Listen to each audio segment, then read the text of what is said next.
Mi nombre es Ezra Kane, y esta es la historia de cómo la humanidad enseñó al universo que hay líneas que no se cruzan. No soy un héroe ni un soldado, soy solo un cronista, un observador que tuvo acceso a los registros desclasificados años después. Esto es lo que sucedió. Los talasianos, así se llamaban ellos, aunque en su lengua sonaba como el rumor de un mar profundo. Yo los llamo los hueso de coral, porque su estructura corporal evocaba arrecifes milenarios, enormes humanoides de piel calcárea y textura porosa, con ojos compuestos que brillaban en la oscuridad como faros en la noche, y voces que retumbaban como oleajes contra acantilados. Medían 3 metros de altura, y sus cuerpos estaban diseñados para la guerra, para la resistencia, para la dominación. Sus extremidades, gruesas como columnas, terminaban en garras que podían partir el acero. Pero lo más imponente era su presencia. Cuando un talasiano entraba en una habitación, el aire parecía espesarse, como si la gravedad misma reconociera su autoridad. El alto comandante Sartan de los talasianos era la personificación de su raza, petulante, arrogante, convencido de que el universo les pertenecía por derecho natural. Su caparazón dorsal, más oscuro que el de sus congéneres, estaba marcado por las cicatrices de 100 batallas.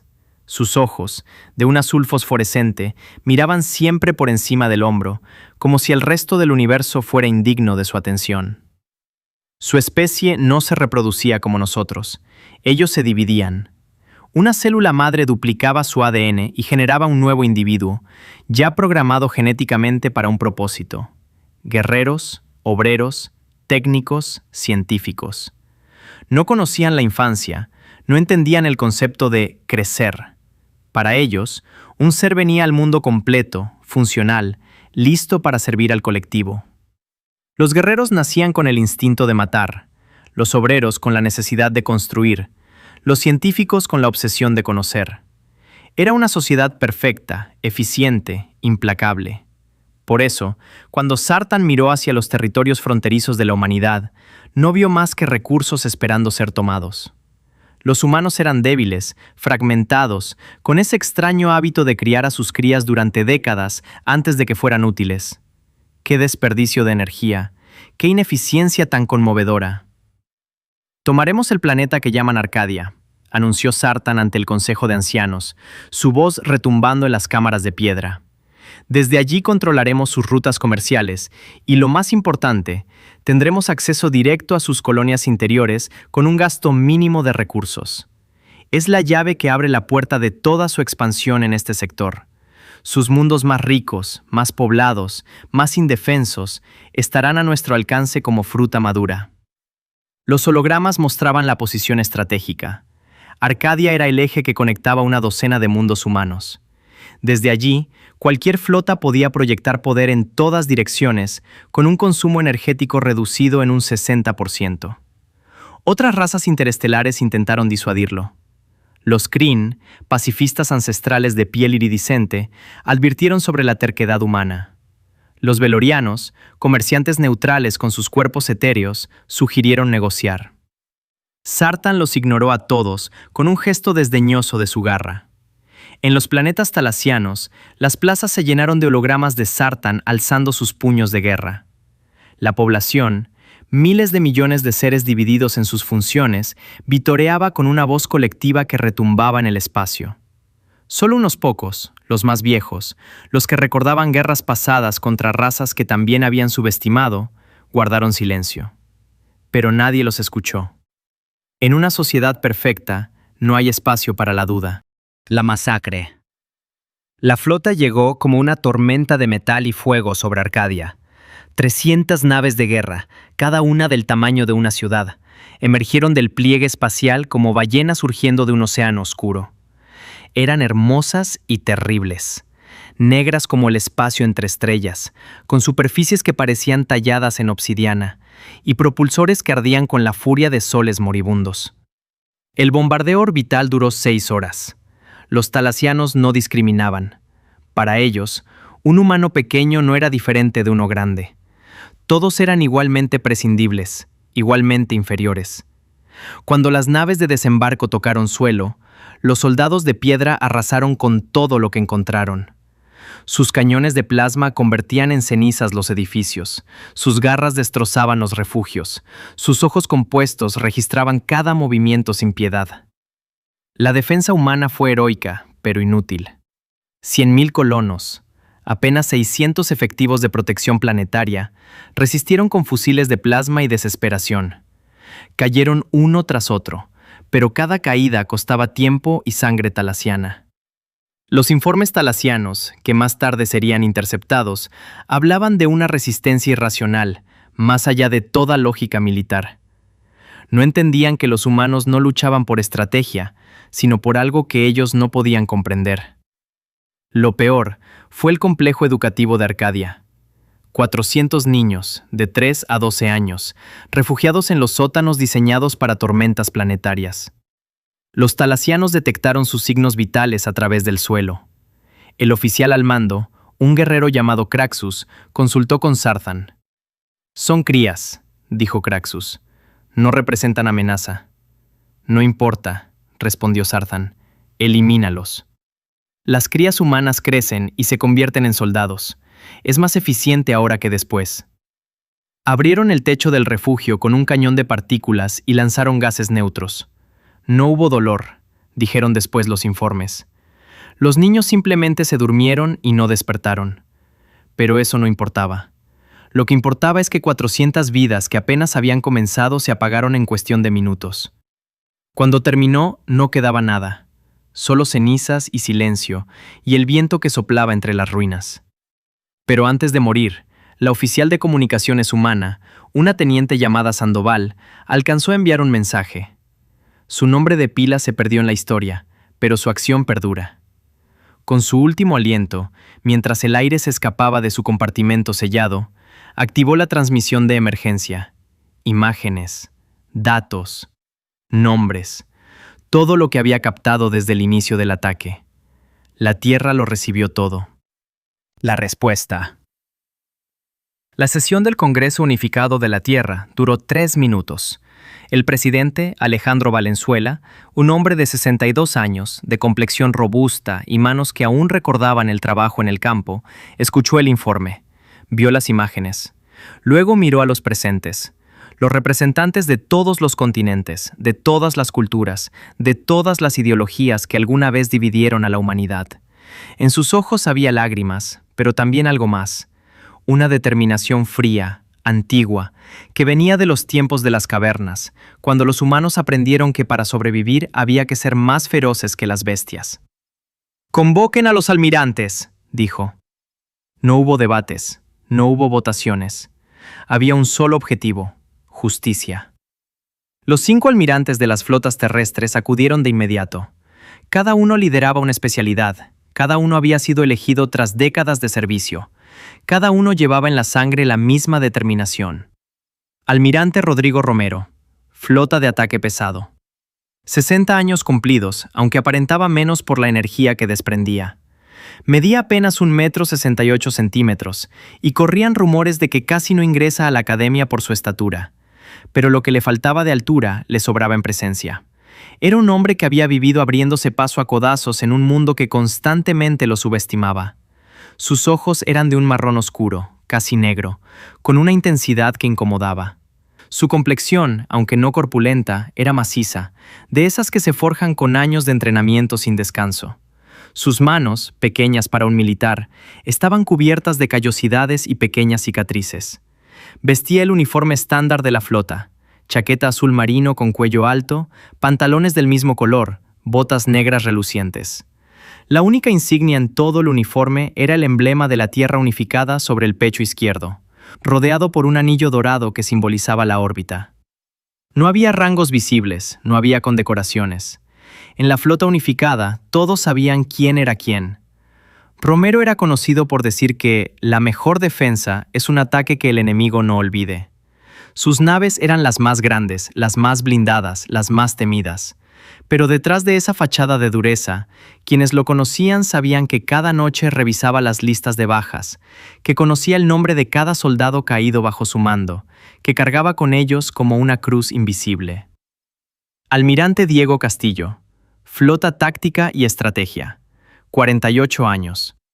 Delgado hasta la apariencia de fragilidad, aunque quienes se enfrentaban a él en simulaciones sabían que su mente era todo menos frágil. Cabello negro azabache peinado hacia atrás con precisión milimétrica. Ojos verdes que parecían mirar siempre más allá del interlocutor. Sus dedos largos y finos recordaban a los de un pianista, y en efecto, tocaba el piano en sus escasos momentos de descanso. Su uniforme, impecable como todo en él, parecía recién salido del sastre, sin una arruga, sin una mancha. Castillo pasaba horas estudiando patrones de movimiento enemigo, analizando variables que nadie más consideraba. Si Romero era el martillo, Castillo era la pinza que atrapaba al enemigo antes de que supiera que estaba rodeado. Almirante Sofía Morales, Flota de Guerra Psicológica, 42 años. La más joven de los 5, pero también la más temida por razones que nadie entendía del todo. Ojos grises, casi plateados, que cambiaban de tono según la luz. Cabello rojizo, largo, que siempre llevaba recogido en un moño severo. Complexión atlética, con hombros anchos y cintura estrecha, fruto de años de entrenamiento en artes marciales. Su uniforme era idéntico al de los demás, pero ella lo modificaba ligeramente. Llevaba el cuello un poco más abierto, las mangas un poco más arremangadas. Pequeñas rebeliones personales que nadie se atrevía a mencionar. Su especialidad era quebrar voluntades antes de que comenzara la batalla. Sabía que el miedo viaja más rápido que la luz, y había dedicado su vida a estudiar cómo empaquetarlo y enviarlo. Almirante Javier Cárdenas, Flota de Apoyo y Logística, 55 años. Hombre ancho, de espaldas poderosas y vientre prominente, el único de los almirantes que no parecía un atleta. Pero sus ojos pequeños y vivos, de un marrón claro casi dorado, delataban una inteligencia aguda. Calvo, con la piel bronceada por años de sol en bases espaciales, bigote espeso y canoso. Sus manos eran grandes, de dedos gruesos, manos de trabajador. Nadie le prestaba atención hasta que las otras flotas se quedaban sin municiones, sin combustible, sin suministros. Entonces todos lo buscaban. Su red de abastecimiento mantenía vivas a las flotas en los rincones más remotos de la galaxia. Conocía cada ruta de suministro, cada almacén, cada nave de carga. Sin él, la guerra sería imposible. Almirante Elena Fuentes, Flota de Reconocimiento e Infiltración, 51 años. Menuda, casi pequeña, con una delgadez que recordaba a las aves zancudas, pero su presencia llenaba cualquier espacio. Cabello plateado, corto, rebelde, siempre despeinado como si acabara de enfrentar una tormenta. Piel pálida, de esas que rara vez ven el sol. Sus manos eran finas, casi transparentes, pero sus dedos se movían con una precisión asombrosa sobre los paneles de control. Sus naves eran pequeñas, rápidas, prácticamente invisibles. Sabía todo sobre el enemigo antes de que el enemigo supiera que ella existía. Sus ojos estaban en todas partes. «Señores», dijo Valenzuela, y su voz resonó en la sala silenciosa. «La flota talasiana tiene el mismo poder de fuego que nosotros, la misma tecnología, los mismos recursos». Hizo una pausa, mirando a cada uno de los almirantes a los ojos. «Pero, ¿estarán tan enojados como nosotros?» Nadie respondió.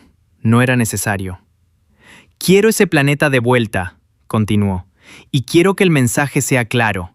No solo para los talasianos, para toda la galaxia». «Lo será, señor presidente», respondió Romero. Y en esas 4 palabras había un juramento. La recuperación. La batalla por Arcadia duró 18 días. Los talasianos habían tenido tiempo de fortificar su posición. Instalaron cañones orbitales, campos de minas espaciales, baterías antiaéreas en la superficie. Habían convertido el planeta en una fortaleza, convencidos de que su tecnología y su disciplina serían suficientes para rechazar cualquier ataque. Sarthan, desde su nave insignia, el Dominio Eterno, un leviatán de acero negro de 3 kilómetros de eslora, observaba los monitores con satisfacción. «Que vengan», murmuró a sus oficiales. «Les enseñaremos lo que significa enfrentar a una raza superior. Los humanos son emocionales, impulsivos. Nos atacarán de frente, como siempre, y los despedazaremos». No sabía que los humanos habían aprendido, en milenios de guerras entre ellos, que la emoción no está reñida con la estrategia, que la rabia, bien canalizada, es el mejor de los combustibles. Día 1. La flota de Fuentes llegó primero, pero nadie la vio. Sus naves de reconocimiento, pequeñas como insectos, se deslizaron entre los campos de minas talasianos como sombras. Durante 12 horas, mapearon cada defensa, cada batería, cada punto débil. Cuando Romero preguntó si estaba lista, Fuentes respondió con una sola palabra: sí. Pero no fue suficiente. En el primer intento de aproximación, 3 de sus drones fueron detectadas por un nuevo tipo de sensor talasiano que no aparecía en los informes. Las naves explotaron en silencio. Fuentes apretó la mandíbula y ordenó una nueva aproximación, esta vez usando una firma energética falsa que imitaba la de los propios talasianos. Perdió 2 naves más, pero obtuvo los datos que necesitaba. Tienen un punto ciego, informó a Castillo. 30 grados sobre el plano orbital, justo donde el campo de minas crea una sombra de detección. Es estrecho, pero podemos usarlo. Castillo pasó 6 horas calculando trayectorias. Día 3. Romero lanzó el primer ataque. No fue un ataque frontal, como esperaban los talasianos. Fue una serie de incursiones rápidas, casi suicidas, en los flancos de la defensa orbital. Perdió 2 naves en la primera hora. Pero cada pérdida tenía un propósito: probar las defensas, medir los tiempos de respuesta, identificar qué baterías eran más lentas en recargar.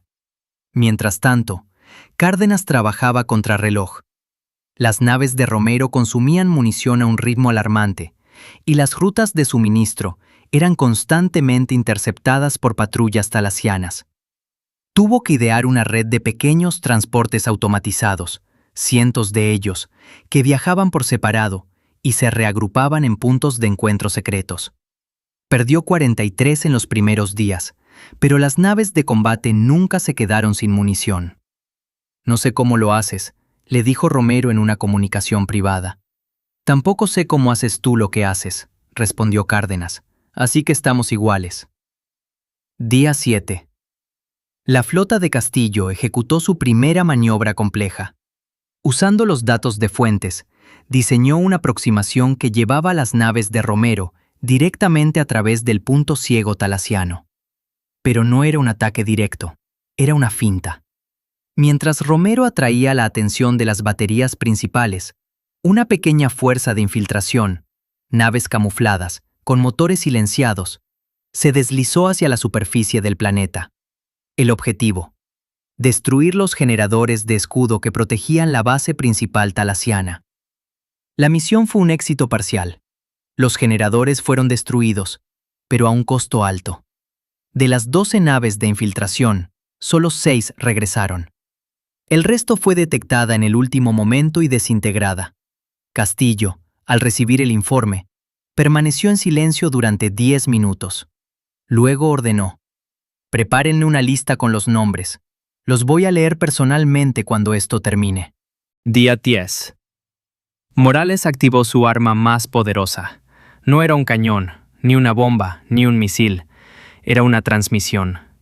Durante 3 días consecutivos, saturó todas las frecuencias talasianas con las imágenes de Arcadia antes de la masacre. Los niños jugando, las familias en los parques, los colonos trabajando la tierra. Luego, las imágenes de la masacre. Luego, las voces. Las grabaciones de los niños pidiendo ayuda, los soldados llamando a sus familias en sus últimos momentos, la teniente Sandoval transmitiendo su último mensaje. Pero no era solo eso. Morales había estudiado la psicología talasiana durante meses. Sabía que su sociedad, basada en la eficiencia y la función predeterminada, tenía una debilidad: la duda. La duda no existía en su programación genética. No sabían cómo manejarla. Así que introdujo la duda.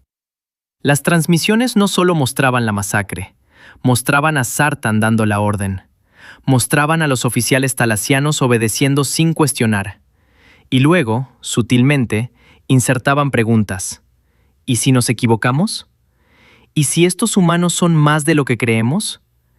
¿Y si nuestro comandante nos ha llevado a la perdición? Al principio no hubo efecto. Los talasianos, disciplinados, ignoraban las transmisiones. Pero al tercer día, los informes de inteligencia de Fuentes detectaron algo. Las comunicaciones internas talasianas comenzaron a mostrar patrones extraños. Silencios prolongados. Preguntas que antes no existían. «Está funcionando», dijo Fuentes. «Todavía no», respondió Morales, «pero va a funcionar». Día 13. Romero lanzó el asalto principal. Toda la flota de ataque pesado, 200 naves, emergió del pliegue espacial en formación de batalla. Pero no era la formación estándar. Castillo había diseñado algo nuevo, una formación en espiral, cada nave cubriendo a la siguiente, creando un patrón de fuego cruzado que las defensas talasianas no podían contrarrestar fácilmente. La batalla espacial fue caótica, terrible, hermosa. Las naves talasianas, superadas en maniobrabilidad pero no en poder de fuego, respondieron con furia. Los misiles cruzaban el vacío como peces luminosos. Los cañones de plasma teñían la oscuridad de rojo y naranja. Las naves humanas caían, pero cada caída era aprovechada por otra para avanzar un poco más. En el suelo, las tropas de desembarco enfrentaban su propio infierno. Los soldados talasianos eran superiores en combate cuerpo a cuerpo, más fuertes, más rápidos, más resistentes. Pero los humanos tenían algo que ellos no tenían: la capacidad de improvisar. Cuando un pelotón era aniquilado, otro tomaba su lugar con una táctica diferente. Cuando un oficial caía, un soldado raso tomaba el mando sin dudar. La teniente coronela Isabel Vargas, al mando de la 7ª División de Asalto, lideró la carga contra la base principal. Sus hombres la seguían no por obediencia, sino por lealtad. Había llorado con ellos, había reído con ellos, había prometido llevarlos de vuelta a casa. Cuando su exotraje fue dañado por un disparo talasiano, continuó avanzando a pie, con una pistola en cada mano, gritando órdenes con una voz que nunca flaqueó. Los talasianos, acostumbrados a guerras de movimientos calculados, no entendían esa furia. No entendían por qué esos humanos seguían avanzando cuando ya no había esperanza racional de victoria. No entendían que la esperanza racional no tenía nada que ver. Día 16. Cárdenas hizo lo imposible. Las líneas de suministro estaban al borde del colapso. Las naves de combate habían consumido el 80% de sus reservas y las rutas hacia la Tierra eran demasiado largas. Cualquier otro almirante habría pedido una retirada estratégica. Pero Cárdenas había notado algo durante sus años de servicio. Los talasianos, en su obsesión por la eficiencia, almacenaban sus recursos en depósitos centralizados. Depósitos que, según los informes de Fuentes, estaban débilmente defendidos porque nadie imaginaba que un enemigo pudiera atacarlos. Ordenó una incursión desesperada. 20 naves de transporte, reconvertidas en naves de asalto, lanzaron un ataque simultáneo contra 3 depósitos talasianos en mundos cercanos. La sorpresa fue total. Los depósitos cayeron en cuestión de horas, y los suministros capturados, municiones, combustible, repuestos, fueron suficientes para mantener la ofensiva una semana más. «Eso no estaba en los manuales», comentó Romero cuando se enteró. «Los manuales los escribió alguien que no tenía mi trabajo», respondió Cárdenas. Día 18. La base principal talasiana cayó, no por un asalto frontal, sino por una combinación de factores que ningún estratega podría haber previsto. La moral talasiana, minada por las transmisiones de Morales, estaba en su punto más bajo. Los soldados de piedra, acostumbrados a la certeza, comenzaban a dudar de sus oficiales. Las comunicaciones se volvían erráticas. La cadena de mando, antes perfecta, mostraba grietas. En ese momento, Castillo lanzó su última jugada. Una ofensiva coordinada desde todos los frentes, con cada flota actuando al unísono como los dedos de una mano. Romero golpeaba donde la defensa era más débil. Fuentes sembraba el caos en la retaguardia. Cárdenas mantenía el flujo de suministros en el límite de lo posible. Y Morales seguía susurrando dudas al oído de los enemigos. Cuando los primeros soldados humanos entraron en el centro de mando talasiano, encontraron a los oficiales enemigos paralizados por la indecisión. Algunos ni siquiera opusieron resistencia. Pero Sartán no estaba allí. Su nave, el Dominio Eterno, había abandonado la órbita horas antes, aprovechando la confusión de la batalla para escapar hacia el espacio profundo. Los sensores de Fuentes lo detectaron, pero la persecución era imposible. Las naves humanas estaban demasiado dañadas, demasiado dispersas, demasiado agotadas. ¡Que huya!, dijo Romero cuando le informaron, limpiando el sudor y la sangre de su frente. Así tendremos más tiempo para disfrutar la cacería. En sus ojos, pequeños y oscuros, había una promesa. La cacería. Lo que siguió no fue una guerra, fue un desmantelamiento. Planeta por planeta, los humanos barrieron las defensas talasianas. Pero no fue fácil. Los talasianos, aunque sorprendidos por la ferocidad humana, no eran tontos. Aprendían de sus derrotas, adaptaban sus tácticas, plantaban trampas y emboscadas. En el sistema Coralis, Romero perdió 12 naves en una emboscada bien planeada. Los talasianos habían simulado una base débilmente defendida para atraerlo, y cuando sus naves entraron en el alcance, fueron recibidas por una concentración de fuego que no esperaban. Romero, herido en la explosión de un puente de mando auxiliar, continuó dirigiendo la batalla desde una camilla, con vendajes cubriéndole la mitad del rostro. «No me importa cuántas naves perdamos», gruñó a sus oficiales, «mientras ellos pierdan más».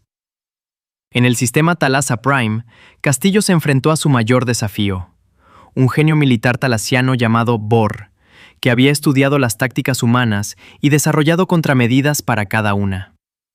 Durante 3 semanas, ambos estrategas jugaron una partida de ajedrez cósmico, con millones de vidas en juego. Castillo perdió batallas, pero ganó la guerra cuando comprendió que Bor, a pesar de su genio, era incapaz de anticipar la irracionalidad humana. Sacrificó deliberadamente una flota entera, 130 naves, para crear una apertura que ningún estratega racional habría considerado. Bor cayó en la trampa. Su mundo fue tomado.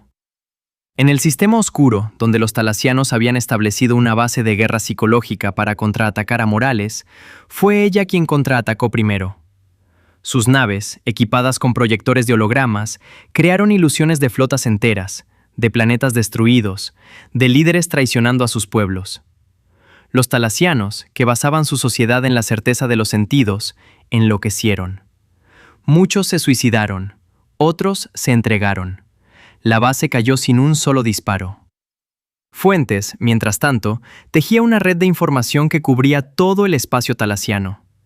Sabía dónde estaba cada nave, cada depósito, cada comandante. Sus agentes, infiltrados en los mundos enemigos, enviaban informes continuos. Cuando los talasianos intentaban esconder algo, ella ya lo sabía. Cuando planeaban una emboscada, ella ya estaba en otro lado. Cárdenas, el héroe silencioso, mantenía todo funcionando. Sus rutas de suministro se extendían a través de años luz de espacio hostil. Sus convoyes eran atacados constantemente, pero siempre encontraba una nueva ruta, un nuevo método, una nueva forma de engañar al enemigo. Perdió amigos, perdió naves, perdió días de sueño, pero nunca perdió un envío crítico. Cuando la última base militar talasiana fue neutralizada, cuando ya no les quedaban naves de guerra, ni cañones, ni comunicaciones interestelares, la humanidad hizo su exigencia. Entreguen a Sartan. El orgullo racial era más fuerte que el miedo.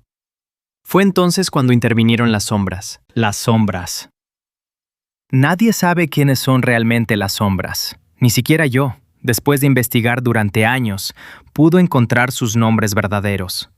Solo sé que existen, que son los mejores, y que cuando reciben una orden, la cumplen. Su comandante, conocido solo como Espectro, era una mujer, o tal vez un hombre. Los registros son contradictorios. Lo único que coincide en todos los testimonios es que tenía los ojos más fríos que nadie había visto jamás. Durante 6 meses, equipos de infiltración penetraron en los planetas talasianos, rastrearon a cada comandante superviviente, los extrajeron de sus refugios sin hacer ruido. El primero fue Sartan. Lo encontraron en una fortaleza subterránea, rodeado de los pocos leales que aún confiaban en él.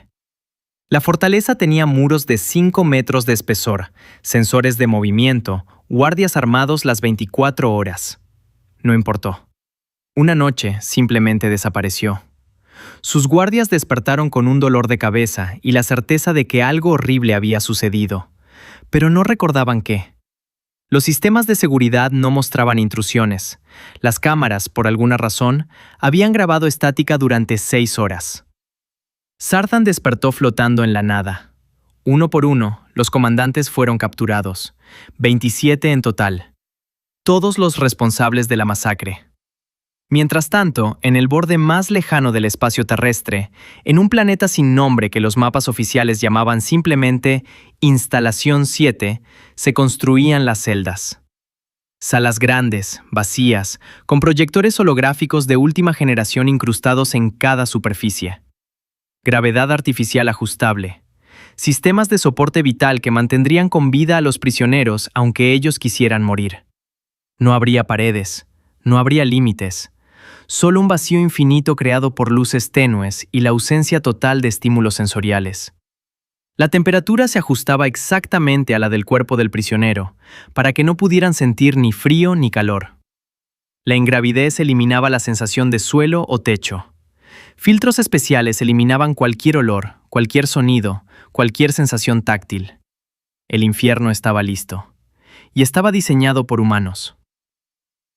Séptima parte. El castigo. Zartan despertó flotando en la nada. No podía ver límites, no podía sentir el suelo. No había olores, ni sonidos, ni sensación de temperatura.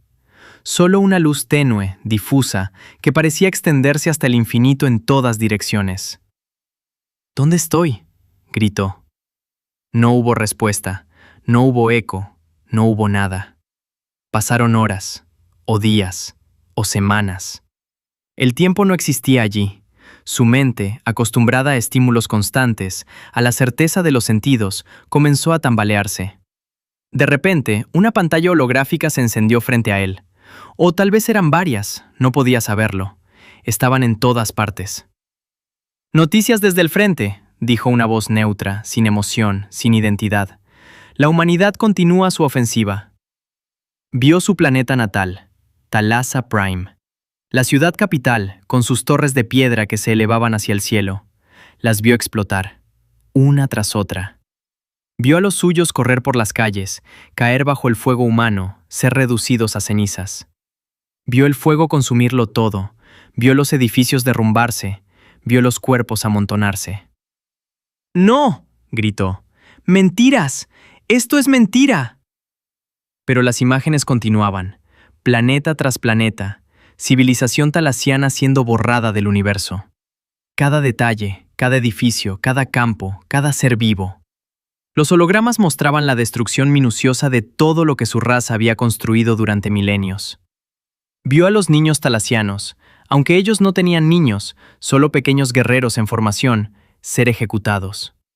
Vio a las hembras reproductoras, las únicas que podían iniciar el proceso de división, ser eliminadas.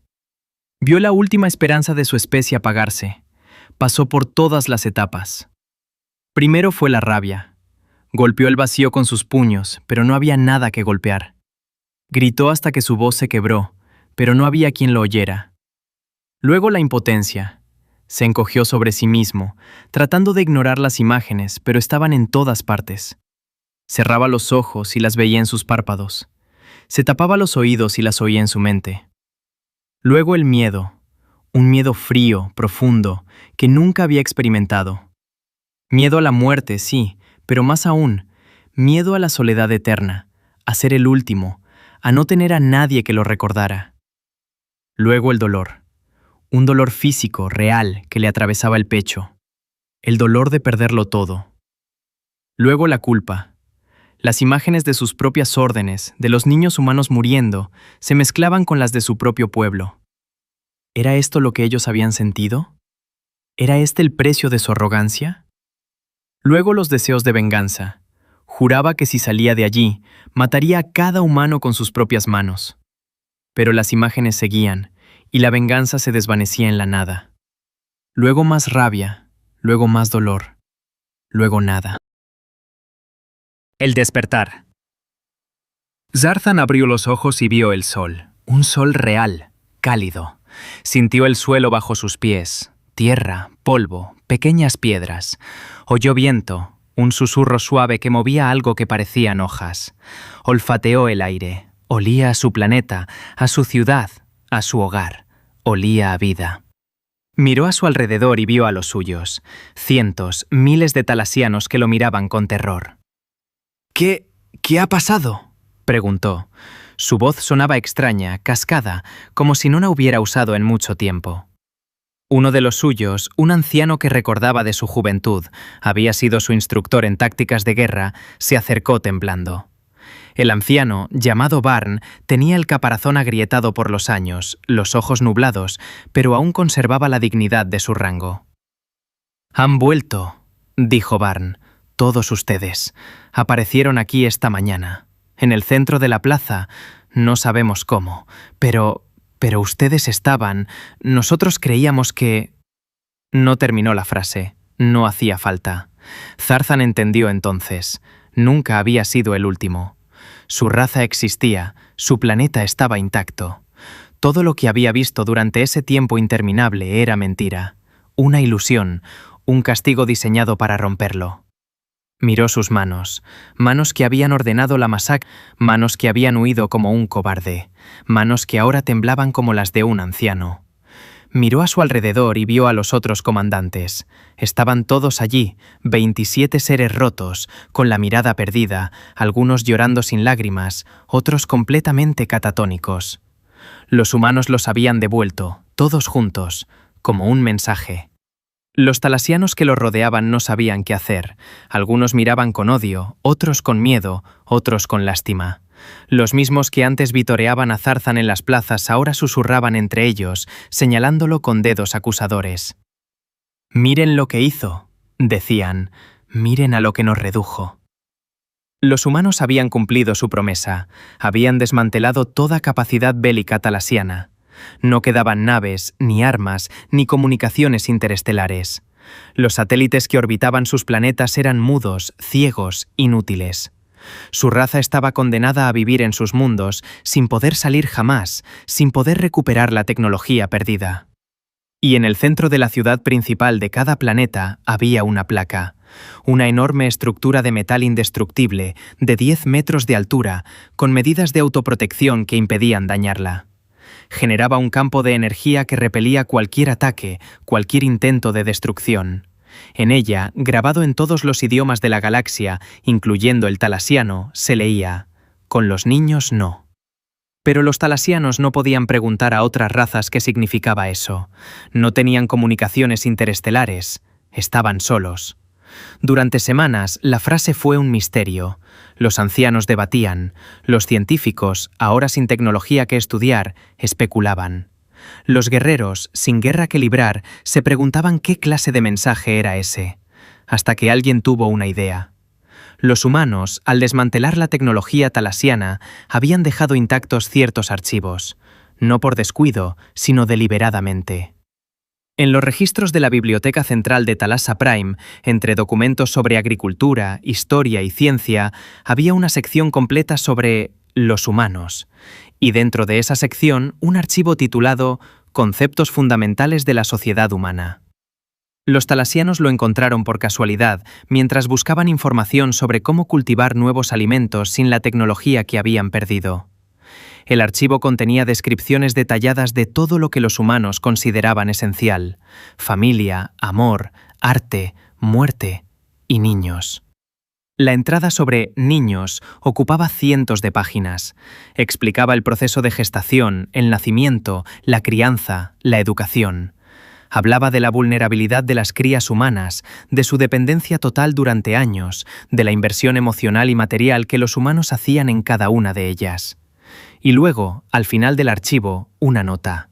Atacar a los niños de cualquier especie es, para los humanos, la transgresión suprema. Quienes cometen este acto son considerados más allá de toda redención. La respuesta humana, cuando sus niños son atacados, ha sido históricamente desproporcionada en relación con cualquier cálculo militar racional. Esta no es una debilidad, es un mecanismo de defensa evolutivo que ha asegurado su supervivencia como especie durante milenios. Subestimar esta respuesta es el error más grave que cualquier otra civilización puede cometer. Los talasianos leyeron ese archivo, lo leyeron una y otra vez, y entonces entendieron. Entendieron por qué los humanos habían luchado con esa furia irracional. Entendieron por qué no se habían detenido hasta desmantelar cada arma, cada nave, cada capacidad bélica. Entendieron por qué Zarzan y los suyos habían regresado rotos, vacíos, irreconocibles. Entendieron el mensaje de la placa. Con los niños no era una amenaza. Era una advertencia. Era una declaración de principios. Era la línea que los humanos habían trazado en la arena cósmica, y que cualquiera que la cruzara pagaría un precio que ninguna guerra podía cobrar. Los talasianos miraron a Zarzan, lo miraron a él y a los otros comandantes, y vieron en sus ojos rotos el reflejo de lo que habían hecho. Y entonces, uno por uno, comenzaron a apartarse. No por odio, sino por vergüenza. Porque ahora sabían que su líder los había llevado no solo a la derrota, sino a algo peor, a convertirse en el ejemplo que ninguna otra raza querría imitar. Zarzan se quedó solo en la plaza, bajo la placa que brillaba con el sol de la tarde, y supo, en ese momento, que su castigo no había terminado, apenas comenzaba. Porque ahora tendría que vivir con lo que sabía, con lo que había hecho, con lo que había perdido, y con la certeza de que, en algún lugar de la galaxia, los humanos lo observaban, esperando, recordando. El juicio. Meses después, en la sala del Consejo de la Tierra Unificada, los 5 almirantes se reunieron con el presidente Valenzuela. Era una reunión privada, sin registros oficiales. Pero yo encontré las transcripciones, escondidas en un archivo olvidado durante décadas. La sala era circular, con paredes de madera oscura traída de los antiguos bosques de la Tierra. Una gran mesa de roble ocupaba el centro, y sobre ella, el emblema de la humanidad unificada, el disco azul con los continentes blancos. La luz entraba tenuemente por ventanales que daban a un jardín interior, donde los árboles crecían como si la humanidad nunca hubiera abandonado su cuna. Lo que hicimos fue tortura, dijo Castillo, el estratega, el hombre que nunca mostraba emociones. Diseñamos un infierno personal para cada uno de ellos. Les hicimos creer que su especie había muerto. Los quebramos mentalmente. Los redujimos a nada. Hizo una pausa, mirando sus propias manos. Y luego los devolvimos, para que su pueblo los viera, para que supieran lo que habíamos hecho. Pero no muestras arrepentimiento, observó Valenzuela, inclinándose hacia adelante. No, respondió Castillo, no lo muestro. Porque cada vez que pienso en lo que hicieron, recuerdo las imágenes de ese complejo educativo. Recuerdo los nombres de esos niños.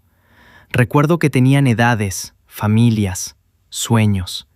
Y entonces me parece poco.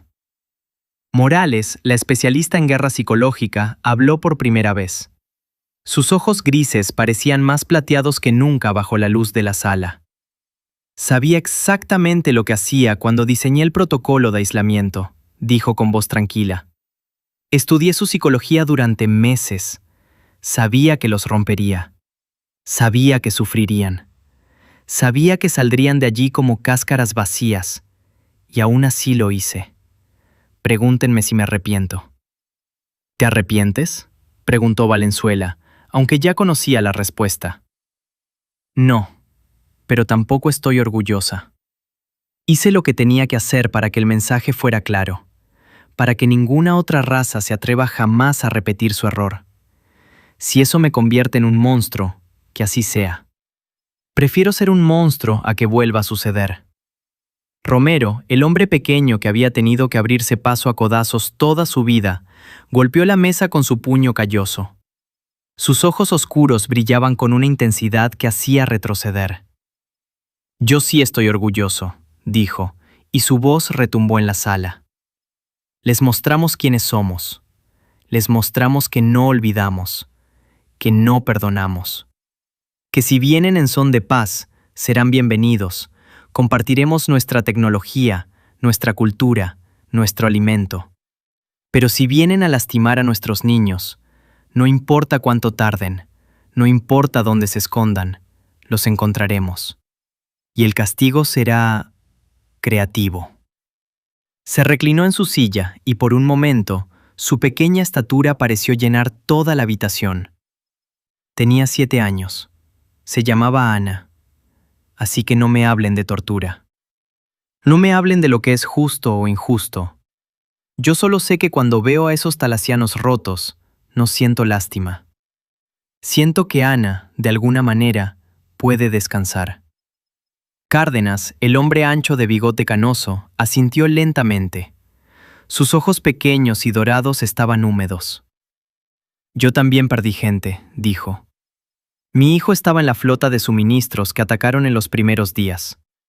No encontraron su nave. Nunca la encontraron. Así que sí, entiendo lo que siente Romero. Hizo una pausa, pasándose una mano por la calva. Pero también entiendo lo que dice Castillo. Lo que hicimos fue terrible. Y lo volvería a hacer.